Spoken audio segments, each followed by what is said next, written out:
aprile è stato presentato il progetto Unicore, Corridoi Universitari per i Rifugiati, un progetto che unisce università e diocesi per consentire ai rifugiati, in questo caso riguardanti principalmente Etiopia ed Eritrea, di completare il loro percorso accademico. Sentiamo.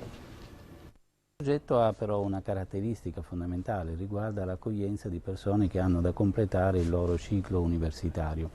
Questo significa la possibilità di ospitarli tra di noi nel nostro college, in partnership con l'università, le altre fondazioni interessate, e la possibilità di un incontro che si ponga a un livello culturale domande sul senso della vita, sul senso della nostra storia, sul senso dell'incontro, sulla necessità di un incontro che non sia mera assistenza ma anche progettualità comune. Allora la presentazione di oggi di 3 giovani che provengono eritrei, che provengono dal campo di 800.000 profughi in Etiopia.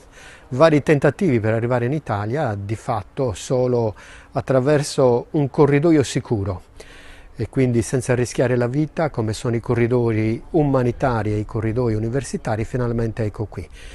Sono frutto di un percorso di una Chiesa cattolica che nel suo DNA ha l'attenzione e la sensibilità per la mobilità umana. Qui si parla di mobilità forzata e quindi a monte c'è proprio la cultura di una chiesa e di una comunità che accoglie.